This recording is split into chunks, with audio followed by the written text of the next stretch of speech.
E aí, meus amigos, tudo bem com vocês? Eu sou a Rosiane Reis, sejam muito bem-vindos ao canal.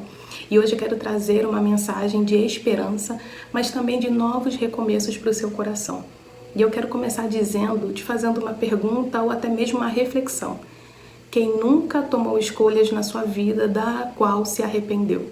Eu, Rosiane, fui uma que tomei várias escolhas, tomei várias decisões erradas e acabei pagando o preço por cada uma delas. Pois é a lei da semeadura, né? O que a gente planta, a gente vai colher. E é exatamente isso. Mas por que a gente toma essas decisões? O que nos leva a tomar essas decisões? E eu parei para pensar num tempo, um período da minha vida, me questionando. O que me levou a fazer isso? O que me motivou a fazer isso? E quando eu refleti, eu percebi que muitas das minhas escolhas foram motivadas por causa das minhas emoções, por causa da carência que eu carregava dentro de mim. Essa carência é muito do reflexo da minha infância. Eu tive uma infância difícil, turbulenta, e na minha cabeça existia uma certa ausência de amor. Mas a definição de amor para cada um vai ser de maneira diferente. Eu tomei escolhas e entendi recentemente que a maioria dessas escolhas que eu tomei foram baseadas nas minhas emoções, nas minhas carências, nos meus traumas.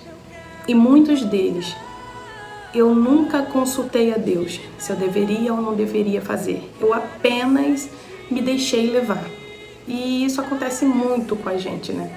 A gente simplesmente se deixa levar pela emoção sem pensar nas consequências que elas vão resultar pra gente um dia. E quando o Senhor me instruiu a começar a gravar vídeos pro canal, Ele me deu o primeiro tema.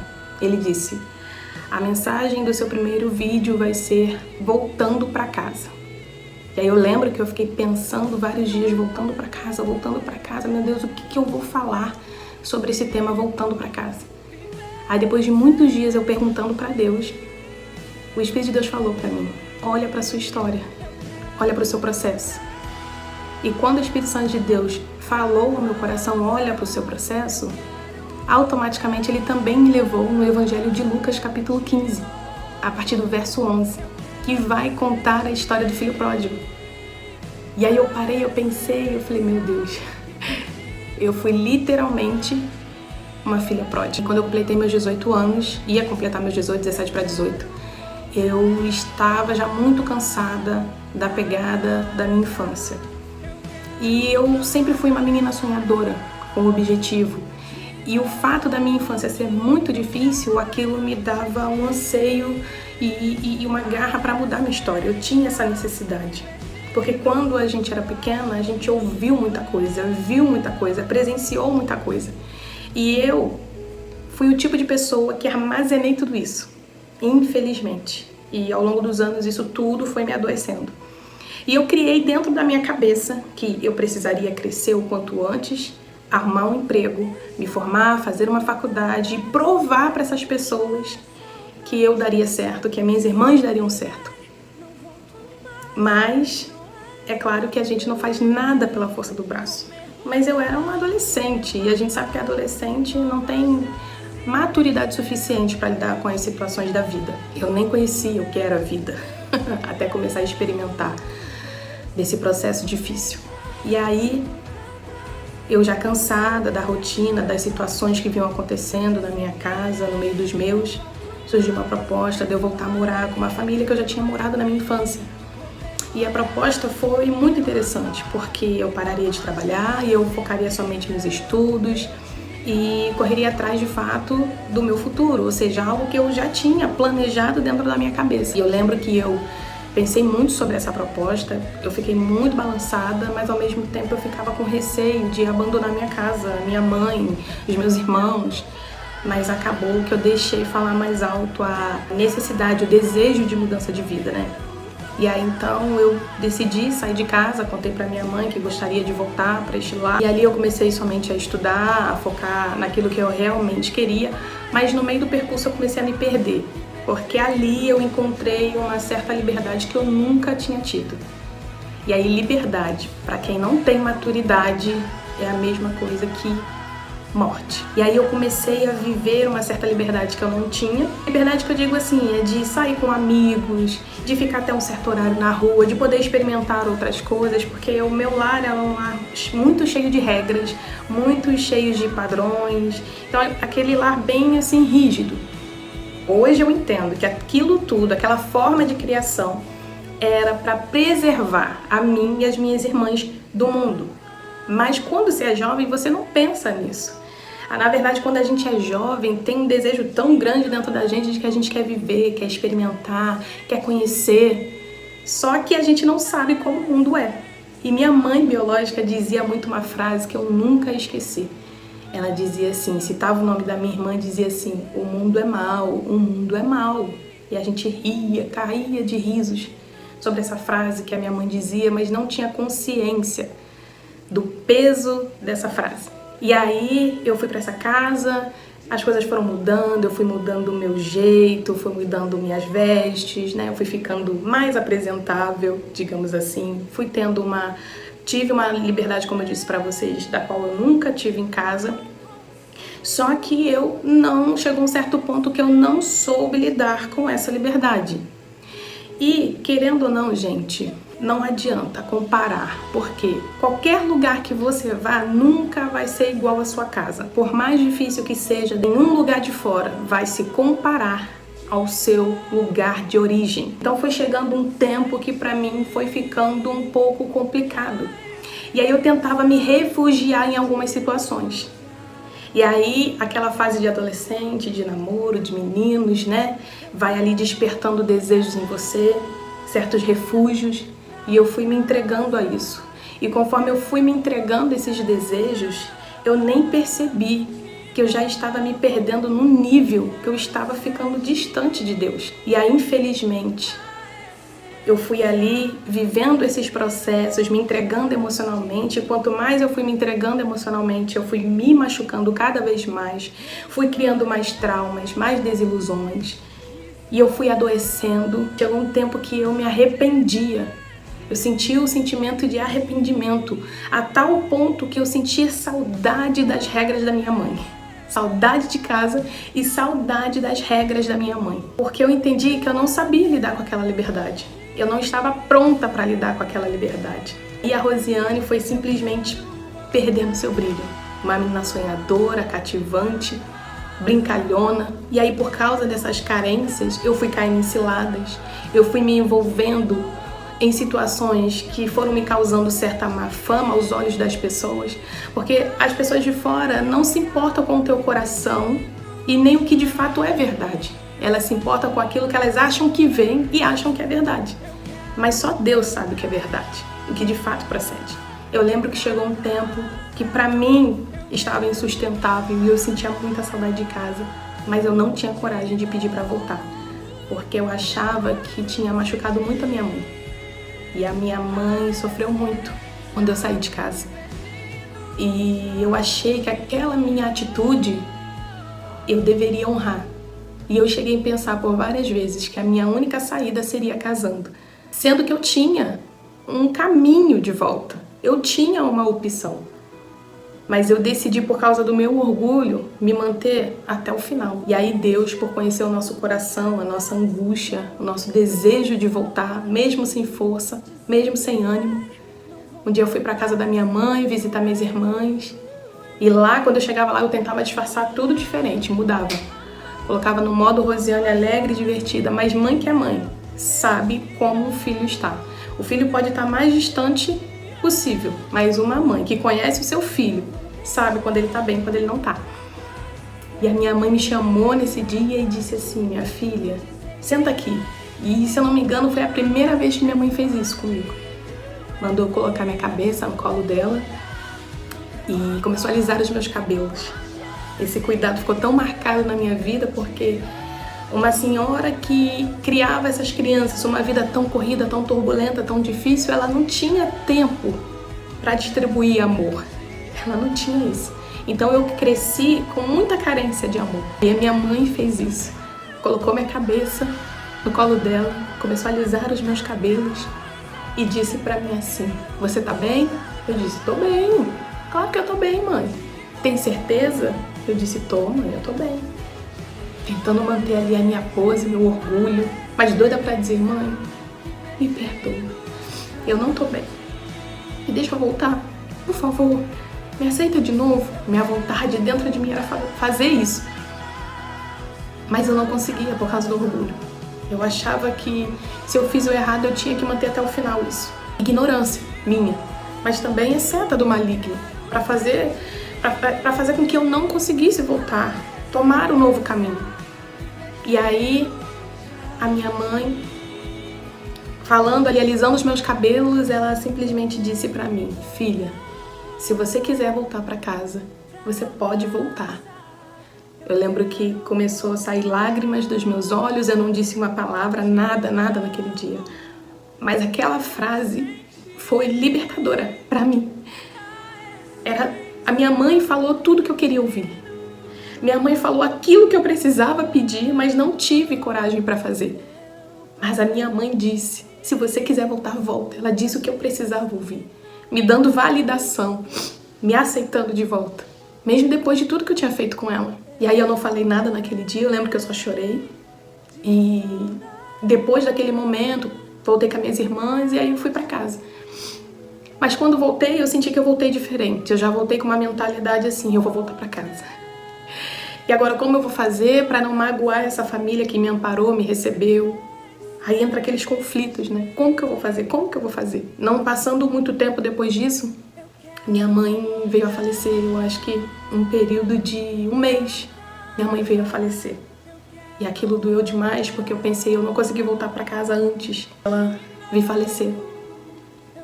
Mas daquele momento em diante, eu tomei uma decisão. Eu analisei todos os meus caminhos e eu disse, eu não quero mais isso, eu não quero mais viver assim e eu vou voltar para o meu lugar de origem. Eu senti a necessidade disso, eu senti a necessidade de estar de novo com as minhas irmãs e eu reuni essa família, eu disse que eu gostaria de retornar, eu pedi perdão pela minha atitude, mas também agradeci por tudo que eles tinham feito comigo e eles entenderam o meu pedido e eu voltei, retornei para casa. E depois que eu retornei, que eu mudei completamente certos comportamentos que eu estava tendo, que eu decidi de fato, a minha vida começou a mudar. Deus dali escreveu uma nova história para mim. E aí essa é uma experiência minha que eu tô trazendo para você. Mas para não ficar só nas minhas experiências, a gente vai para a palavra de Deus. Porque isso que aconteceu comigo tá sujeito a acontecer com você, com seu amigo, com seu primo, qualquer pessoa nesse mundo. Porque todos nós, em algum momento da nossa vida, fizemos ou vamos fazer escolhas. Mas a questão é, vamos saber fazer essas escolhas? E o principal, antes de fazermos escolhas, vamos consultar a Deus? Vamos pedir direcionamento a Deus? Porque a palavra de Deus vai dizer que há pensamentos que pra gente, há caminhos que pra gente parecem bons, mas o final deles são ruins. E é por isso a necessidade da gente compartilhar com Deus. Porque só Deus sabe o caminho de vida e o caminho de morte. E aí, a palavra no Evangelho de Lucas, capítulo 15, a partir do verso 11, vai contar justamente quase esse enredo que eu vivi.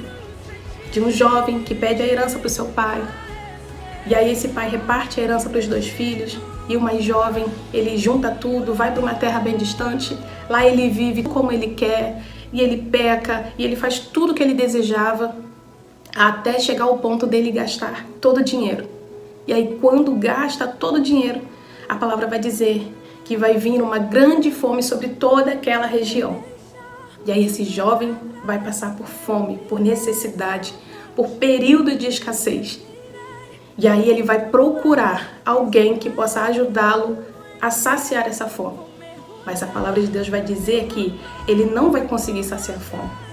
Existe alguém que até vai lhe dar um emprego, mas não vai lhe dar de comer. E aqui eu entendo que a única fonte de vida verdadeira e genuína é só Deus. E aí chega um momento lindo em que ele cai em si. E aí é uma virada de chave na vida dele. Aonde o pai dele volta à memória dele e ele lembra quem era o pai e como era o pai. O que o pai fornecia para ele. A segurança que ninguém nessa vida vai te oferecer. E aí ele pensa, poxa, meu pai era assim comigo. Meu pai, É bom até com os servos dele. Ele reconhece que errou. Ele ensaia esse discurso de confissão. E a palavra vai dizer que ele se levanta e vai de encontro para casa. Ou seja, ele reage. Ele toma uma decisão. Porque, gente, o início da liberdade, ela pode parecer prazerosa. Pode ser gostoso. Pode dar aquela sensação de falsa liberdade.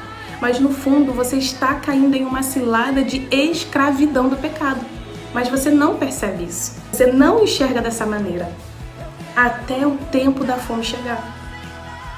Quando o tempo da fome chega nas nossas vidas, é aí que a gente reconhece que a gente tinha tudo, mas não merecia. Tinha tudo, mas não valorizava. E o tempo da fome é difícil, muito difícil de se lidar.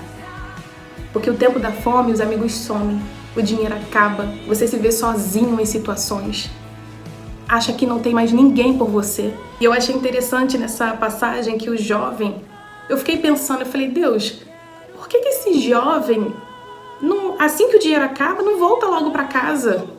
Porque ele tinha uma casa, ele tinha um pai. Por que ele insiste em procurar um emprego, se a vida dele poderia ter mudado se ele voltasse logo para casa? E aí eu lembrei de mim mesmo, que eu poderia também ter voltado para casa.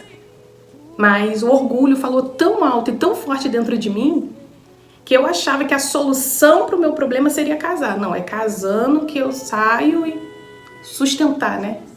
Aquele erro. Mas Deus é misericordioso e é isso que a gente se esquece muitas das vezes. Não importa o que você tenha feito, o qual grande foi o pecado que você cometeu. Nada disso muda o amor de Deus por você, por mim. E aí esse jovem faz a mesma coisa que eu.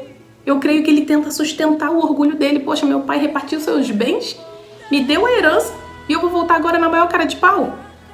Pai, me recebe? Não, já que eu errei, eu vou sustentar meu erro. Ainda que eu tenha que me humilhar mais ainda. O fato dele dar comida para os porcos, gente, para um judeu, isso era muito humilhante. E eu passei por isso, por situações humilhantes, porque eu quis sustentar meu orgulho. Mas Deus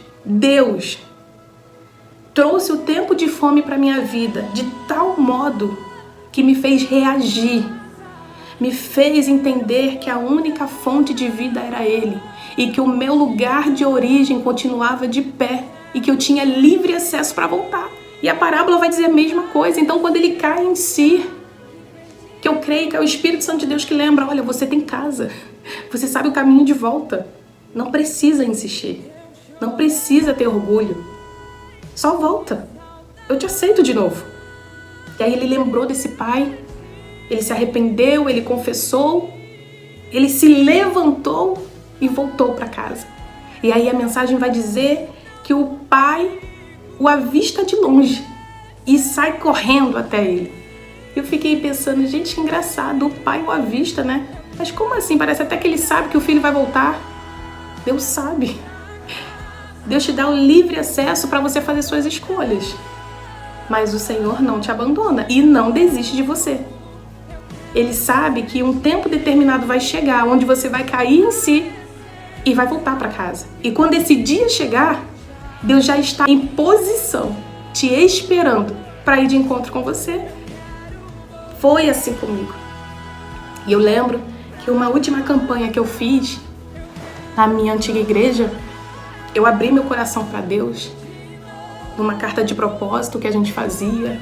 E ali nessa carta eu confessei tudo, falei tudo para Deus. E eu disse, Deus, eu não quero continuar pecando, eu não quero continuar falhando, eu não quero continuar me iludindo e me machucando do jeito que eu tô. Eu preciso de alguém na minha vida. Eu preciso que o Senhor mude a minha história. Me dá um marido para eu parar de pecar, para eu firmar a minha vida, construir uma família. E fiz esse propósito. Gente, não demorou muito. Depois eu conto minha história de amor para vocês, que é cena de filme. Vou mandar minha história pros doramas. E Deus já tinha tudo preparado, tudo preparado. Eu já saí tão frustrada, machucada, decepcionada, mas Deus já estava pronto para restaurar a minha história. Deus já estava pronto para mudar o curso da minha vida. E logo quando eu voltei, uns meses depois, o Senhor começou a trabalhar na minha vida, nos meus sentimentos. E eu encontrei o meu marido, com quem eu já fiz 15 anos junto. Temos uma filha, uma família e seguimos na casa de Deus. Como Josué disse, né? Eu e a minha casa serviremos ao Senhor.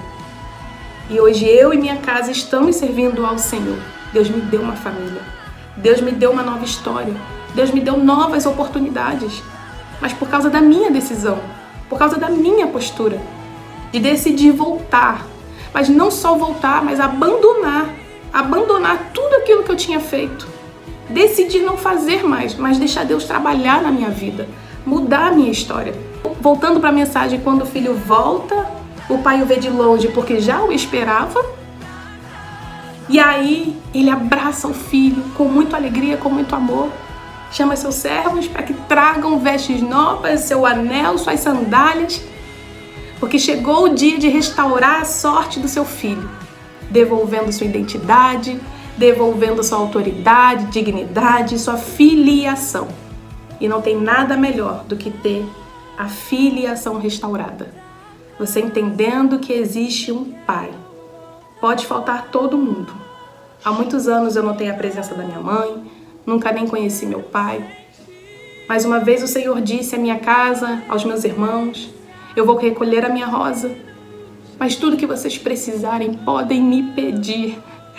Ele nunca deixou de ser um pai, ou sequer de estar presente. E a mesma coisa que Deus disse à minha casa, Ele diz para você. Você tem um pai. Você sabe o caminho de volta. Basta você decidir. E quando você decidir, eu tô pronto para te encontrar no caminho e restaurar a sua sorte. Essa é a mensagem de Deus para você. Que você caia em si. Que você se arrependa dos caminhos tortuosos que você levou.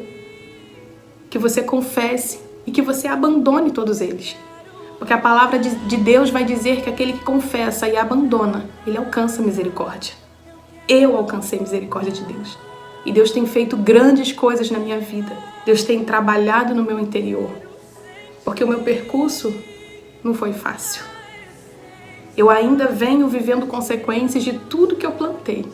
Mas Deus tem me sustentado todos os dias, me ajudando a consertar cada erro que eu me permiti viver.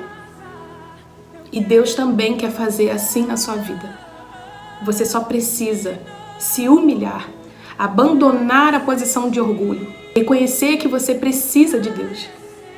Porque a palavra de Deus vai dizer isso. Sem mim nada podeis fazer. Sem Deus é impossível, meus amigos. Pode parecer, não, mas está dando tudo certo. Eu estou fazendo as minhas escolhas, mas está dando tudo certo. Acredite, o tempo da fome vai chegar em algum determinado momento. E quando ela chegar, eu espero que não chegue para que você tome uma decisão. Mas caso você não tome e esse tempo da fome chegue, eu tenho certeza que você vai cair em si. Mas o meu desejo é que você caia em si antes do tempo da fome chegar. E que você reconheça que só Deus é por você. Que Deus te abençoe. Que essa mensagem tenha falado ao seu coração. De curtir, de comentar, mas também de se inscrever no canal. Um grande abraço, meus amigos. Nos vemos no próximo vídeo. E Deus te abençoe.